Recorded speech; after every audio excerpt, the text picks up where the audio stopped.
Il est 8h32 et vous êtes bien sur RMC et BFM TV. Bonjour Manuel Valls. Bonjour Apolline de Malherbe. Merci de répondre à mes questions ce matin dans ce studio. Vous êtes ancien ministre de l'Intérieur, ancien Premier ministre. Bien sûr, de nombreuses questions à vous poser à l'aube de l'examen du budget, la question aussi du rôle du Rassemblement national, cette bataille autour de Doliprane et puis les propos d'Emmanuel Macron sur la création d'Israël.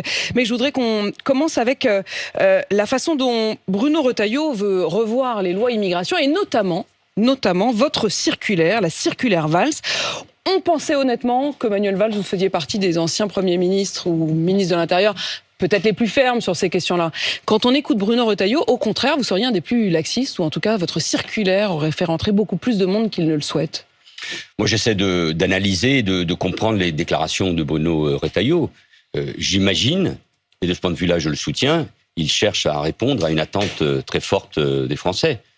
Je me suis déjà exprimé, y compris à votre micro, il y a quelques mois, sur ce sujet, celui de l'immigration, qu'il faut davantage maîtriser. Il faut une forme de rupture avec les politiques d'immigration qui ont été menées depuis plusieurs décennies. Donc vous soutenez la suppression de votre circulaire, la circulaire Valls. Mais nous avons besoin d'une politique intelligente, souple, qui donne la main au préfet pour régler des problèmes qui parfois, la loi ne peut pas régler. Je m'explique. La circulaire Valls, qui porte donc mon nom et qui date du 28 novembre 2012 et qui a duré donc 12 ans, visait à régler des problèmes insolubles, des non expulsables, ni régularisables, de travailleurs dans un certain nombre de secteurs clés pour notre pays, la restauration, le nettoyage. Bref, là où nous avons ces salariés qui travaillaient déjà en France depuis un certain nombre d'années, et le cas aussi de familles et notamment d'enfants présents, par exemple, depuis déjà 3 ans. C'était la question des enfants aussi scolarisés. Et des enfants scolarisés depuis 3 ans sur notre sol. Ces principes-là, qui sont des principes à la fois humains, réalistes, doivent d'une manière ou d'une autre être gérés. Autant, je crois qu'il faut être d'une très grande fermeté par rapport à l'immigration irrégulière. Il faut des politiques très fermes aussi à nos frontières, comme aux frontières de l'Europe. Nous n'avons pas besoin, sans doute dans beaucoup de secteurs, d'une nouvelle immigration. Et si nous en avons besoin, il faudra des quotas par secteur, par métier. Et donc là, il faut réformer la Constitution. Donc sur tous ces sujets, mais sur la circulaire ou les principes de la circulaire, on peut toujours faire évoluer tel ou tel point. Mais sur la circulaire elle-même, les principes, ils devront d'une manière ou d'une autre être respectés et appliqués. Il y a deux aspects, c'est-à-dire qu'il y a un aspect qui est l'automaticité de ces questions-là, dont vous dites aujourd'hui, il faut que les préfets puissent juger davantage au cas par cas, mais vous alertez, si je comprends bien malgré tout, sur une part d'humanité qu'il ne faudrait pas perdre en rejetant cette circulaire. C'est la question effectivement des parents d'enfants scolarisés depuis au moins 3 ans, qui peuvent donc justifier aussi d'une installation durable en France. C'est la question des jeunes majeurs qui, à 18 ans, tombaient dans une forme de clandestinité ou de situation irrégulière. Et c'est à eux que votre circulaire s'adressait précisément. Et ces principes-là doivent être maintenus, parce qu'il faut du réalisme. Sinon, on va se retrouver avec des salariés, des jeunes, des gamins qui seront dans une situation de non-droit, ni régularisable, ni expulsable. Ça s'appelle une régularisation à titre exceptionnel. Voilà, et moi je n'avais pas voulu, ça renvoie à quelques années déjà en arrière, je n'avais pas voulu comme ministre de l'Intérieur une grande loi sur l'immigration, parce que je sentais bien, notamment à gauche, dans la majorité présidentielle de François Hollande, les divisions, les débats sur un sujet où nous n'étions pas très préparés. Donc j'ai voulu une circulaire réaliste, qui règle un certain nombre de problèmes concrets, des cas concrets. Et tout ministre de l'Intérieur, tout gouvernement, tout préfet sur le terrain est amené ou sont amenés à traiter de ces questions. Après, il y a l'ensemble de la politique d'immigration. Elle a l'air de prendre beaucoup de place, malgré tout. D'abord parce que effectivement, c'est des questions qui sont traitées en France, c'est des questions qui vont être traitées aussi en Europe, puisque c'est au menu du Conseil européen de jeudi et de vendredi qui sera réuni à Bruxelles, avec la question du renforcement, je cite, du retour des clandestins dans leur pays d'origine. Michel Barnier et Bruno Retailleau se rendront à Menton, à la frontière avec l'Italie, vendredi, vraisemblablement avec cette question d'un renforcement des contrôles aux frontières.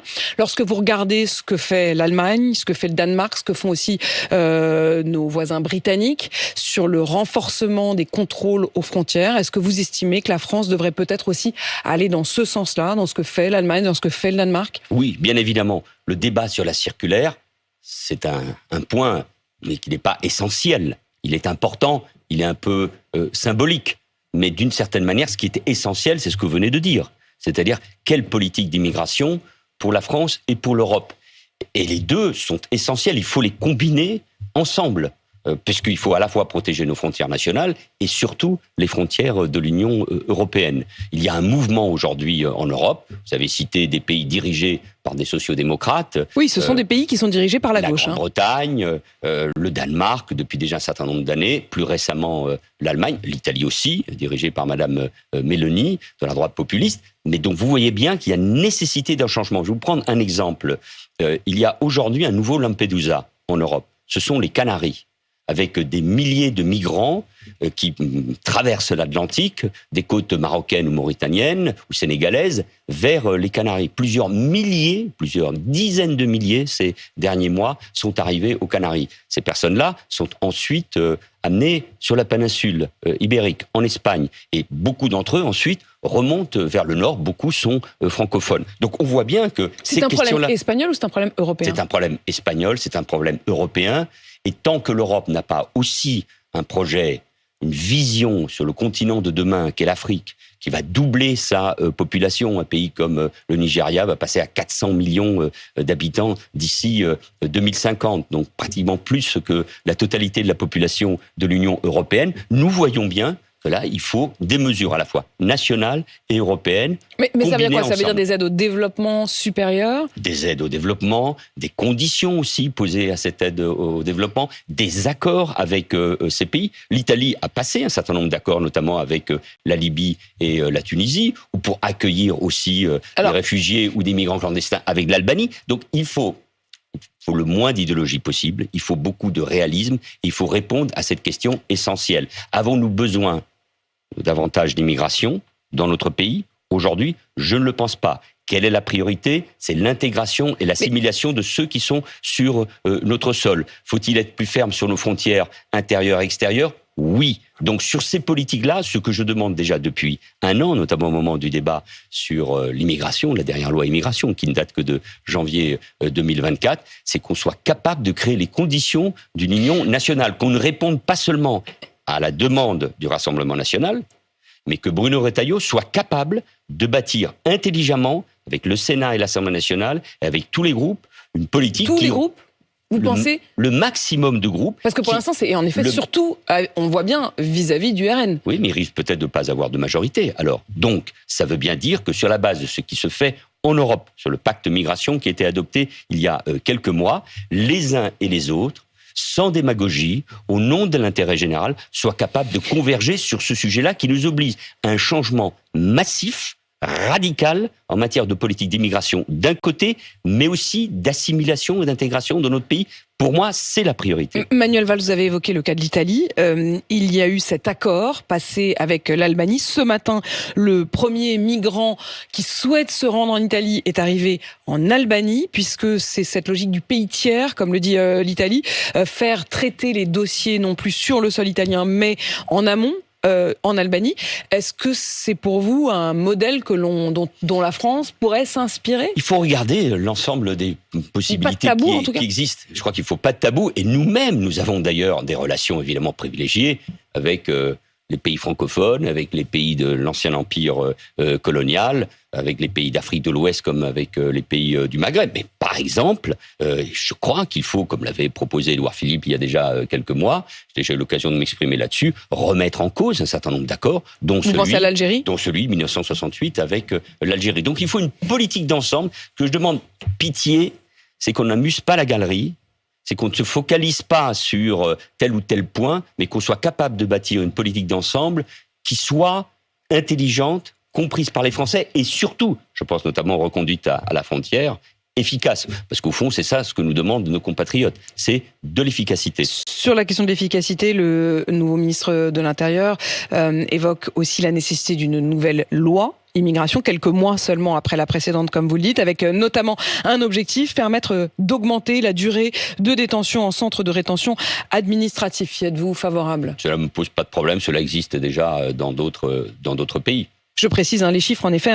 En France, aujourd'hui, c'est 90 jours. En Allemagne, c'est 210 jours. Et l'Europe autorise à aller jusqu'à 500 jours. Donc, nous sommes dans le cadre européen, dans le cadre de ce qu'on appelle l'état de droit, non ? Donc, on peut parfaitement mener ce type de politique. Encore une fois, au nom de l'efficacité, pas seulement pour répondre à l'émotion légitime suite au meurtre effrayant de Philippines, qui n'est pas lié à la durée de rétention, comme vous le savez, mais à une erreur incontestable administrative. C'est très important de le préciser ici, puisqu'effectivement une certaine confusion a été amenée au départ. Oui, le laisser-passer pour repartir, pour pouvoir faire repartir le meurtrier présumé de Philippines au Maroc n'a été reçu qu'après qu'il ait été sorti du centre de rétention administratif, mais c'était pas en cause la durée de rétention, mais en revanche le questionnaire, la question envoyée au Maroc n'avait pas été envoyée par le bon service. Bref, un dysfonctionnement des services de l'État et non pas une question de durée de détention. Une question aussi sur l'AME. Voilà aussi ce qui pourrait être dans cette nouvelle loi immigration, l'aide médicale d'État qui pourrait être transformée en aide médicale d'urgence. Est-ce que ça répondrait au principe d'humanité dont vous parliez ? C'est un problème d'abord de santé publique. Moi, j'ai étudié encore ces derniers mois ce sujet. Il y a un rapport qui avait été demandé par Elisabeth Borne sur ce sujet-là, qui avait conclu qu'il fallait garder l'AME. Après, on peut restreindre le panier des soins, le rendre le plus efficace possible, que personne ne profite de ce dispositif. Mais tous les médecins le disent. Et d'ailleurs, le vrai problème, c'est que si vous voulez un changement, un chambardement dans ce domaine-là, les médecins n'appliqueraient pas cette loi, se retrouveraient face à des cas. Ils sont obligés de soigner. Nous risquerions d'ailleurs, par ailleurs, d'avoir un certain nombre de problèmes, d'épidémies, de contagions, si ces personnes-là n'étaient pas soignées. Donc il ne faut pas supprimer l'AME. Il ne faut pas supprimer l'AME.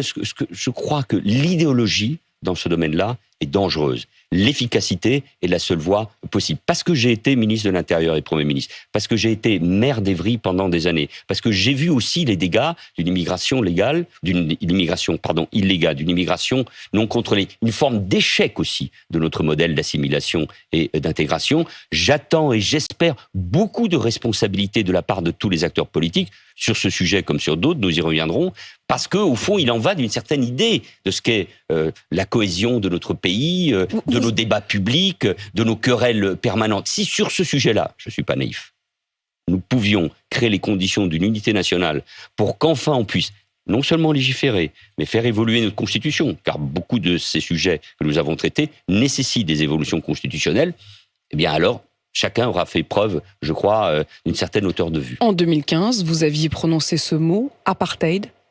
Apartheid en France, est-ce que vous estimez aujourd'hui que ce mot est toujours juste ? Oui, j'avais parlé d'un apartheid territorial, social, ethnique et religieux. Oui, je crois que nous avons, au cours de ces dernières décennies, entassé les mêmes populations, venant souvent des mêmes régions les plus pauvres d'Afrique, dans des régions déjà, ou dans des villes où on a des quartiers en grande difficulté, parce qu'il n'y a pas de politique du peuplement, de l'habitat et du logement capable d'organiser précisément ce peuplement sur notre pays. Et en tout cas, nous voyons bien qu'il faut stopper des flux d'immigration qui viennent toujours des mêmes régions, qui vont vers les mêmes origines, dans les mêmes quartiers, et qui font imploser ces quartiers malgré tous les efforts que font les maires en matière d'investissement. Donc un plus grand partage en quelque sorte du territoire. Un mot. Vous savez, Apolline de Malherbe, puisqu'il y a ce genre de débat.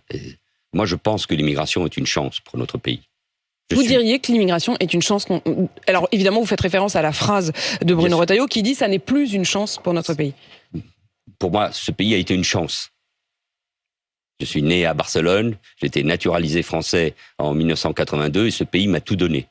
Et en même temps, je sais tout l'apport de tous les enfants de l'immigration depuis des générations pour notre pays. On ne va pas prendre les exemples que nous avons tous en tête. Mais cette chance qu'il faut conserver, elle ne peut marcher qu'à une seule condition, que l'immigration soit maîtrisée, que le peuplement soit bien réparti. Et donc, c'est pour cela qu'il faut, dans ces domaines-là, des changements massifs. Manuel Valls, nous sommes aujourd'hui 4 ans, jour pour jour, après la mort de Samuel Paty. Il y a eu cet hommage qui a été rendu à la fois d'ailleurs à la mémoire de Samuel Paty et de Dominique Bernard. On a appris hier que cette minute de silence avait été honnêtement très peu perturbé dans les collèges et les lycées de France. On aura une vue d'ensemble un peu plus précise, mais au moment où l'on se parle, ce ne sont que 78 atteintes qui auraient été à cette minute de silence qui auraient été recensées. Est-ce que ça veut dire que aujourd'hui il y a un apaisement sur ces questions-là? Est-ce que vous estimez que cette remise en cause de la laïcité, elle commence peut-être à être derrière nous? Je crois qu'il y a surtout un immense attachement de nos compatriotes qui ont été marqués évidemment par les assassinats de Samuel Paty et de Dominique Bernard, un immense attachement à la République, à la laïcité, à l'école. C'est incontestable. C'est pour ça qu'il faut soutenir, aider les enseignants face à ces atteintes à la laïcité. Mais ne soyons pas naïfs là non plus. L'islamisme, qui est pour moi La sœur de Samuel Paty dit rien n'a changé. Et si elle le dit, il faut l'écouter. Sa parole est puissante et forte. Elle publie en effet un livre aujourd'hui sur ce sujet-là. L'islamisme nous mène une guerre de longue durée. Parlerons peut-être du Proche-Orient. En première ligne, Israël. Mais chez nous, depuis des années, les attentats, évidemment, de 2015 et 2016, les assassinats, les mises en cause de la laïcité, la stratégie notamment des frères musulmans, qui est une stratégie de long terme. Et ils ont choisi l'Europe, là où il y a ces communautés immigrées de confession ou de culture arabo-musulmane, pour les séparer du reste des populations. Partout, en Grande-Bretagne, en France, en Allemagne, en Belgique, aux Pays-Bas, dans les pays du nord de l'Europe, il y a cette stratégie. Donc c'est une bataille qui ne fait que commencer. On peut se réjouir de la résistance des Français, de l'école, face à ces atteintes à la laïcité. Mais ne soyons pas naïfs, c'est une guerre que nous mène l'islamisme, soit par des attentats, soit par un entrisme dans les associations, dans le mouvement sportif, dans les médias, dans l'université. Nous voyons bien sur le débat autour du Proche-Orient. Donc, il ne faut pas être naïf, il ne faut pas baisser la garde, et la défense de la République et de la laïcité, c'est le combat de ma vie. Il faut poursuivre cette bataille, parce qu'elle est essentielle pour notre pays. Elle est, comme on dit, identitaire, civilisationnelle, culturelle, peu importe le mot, mais la laïcité et la République, c'est l'essence même de la France. Donc, mais de vous-même, Manuel Valls, vous faites une sorte, vous dites, on va parler d'Israël. Est-ce que ça veut dire que c'est le même combat, que c'est le même ennemi, que c'est la même problématique? Et finalement, au fond, vous-même, vous faites un lien entre ce qui se passe là-bas et ce qui se passe ici. C'est le même combat.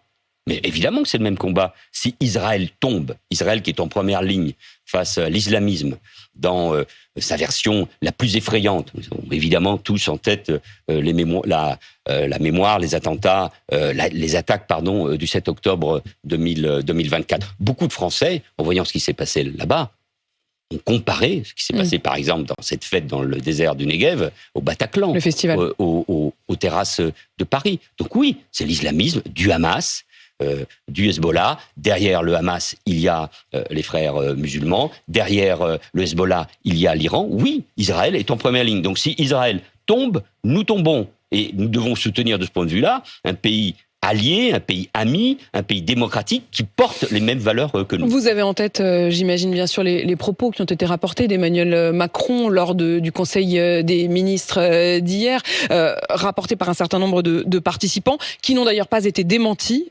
par l'Élysée. Monsieur Netanyahou ne doit pas oublier, aurait dit Emmanuel Macron, que son pays a été créé par une décision de l'ONU. Sous-entendu, il a été créé, il peut être décréé, et puis surtout, il faut respecter donc ceux qui l'ont créé. Quel point de vue vous avez sur cette phrase d'Emmanuel Macron, cette déclaration d'Emmanuel Macron? Je ne sais pas si Emmanuel Macron a véritablement tenu ses propos. Il ne l'a pas démenti, en tout cas. L'Élysée ne l'a pas démenti. Ils n'ont pas été démentis.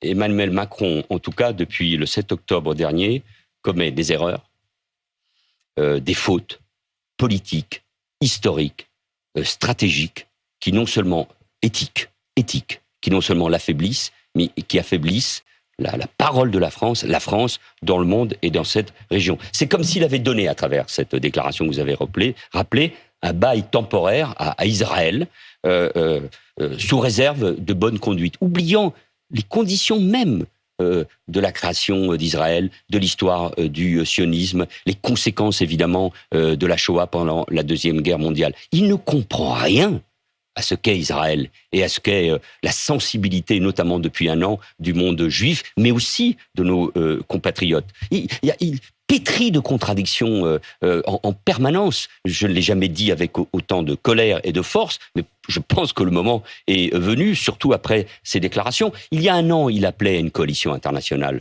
contre le Hamas. Et là, par une forme d'équidistance entre le Hezbollah et Israël, il donne le sentiment de créer une coalition internationale contre Israël. Donc, perdons nos valeurs, ce lien avec Israël, nos visions stratégiques. Donc, mais il a peur de quoi, Emmanuel Macron? Si je vous écoute, il a peur de quoi? C'est pourquoi il dit ça? Il dit ça par rapport à ce qui se passe là-bas? Il dit ça par rapport à ce qui se passe ici? Il commence à y avoir, j'ai parlé d'erreur, mais il commence quand même y avoir une forme de ligne, non, entre les raisons pour lesquelles il a décliné sa présence lors de la fameuse marche contre l'antisémitisme le 12 novembre de l'année dernière, en disant qu'il ne voulait pas diviser les Français. On ne divise jamais, Pauline de Malherbe, sur l'antisémitisme.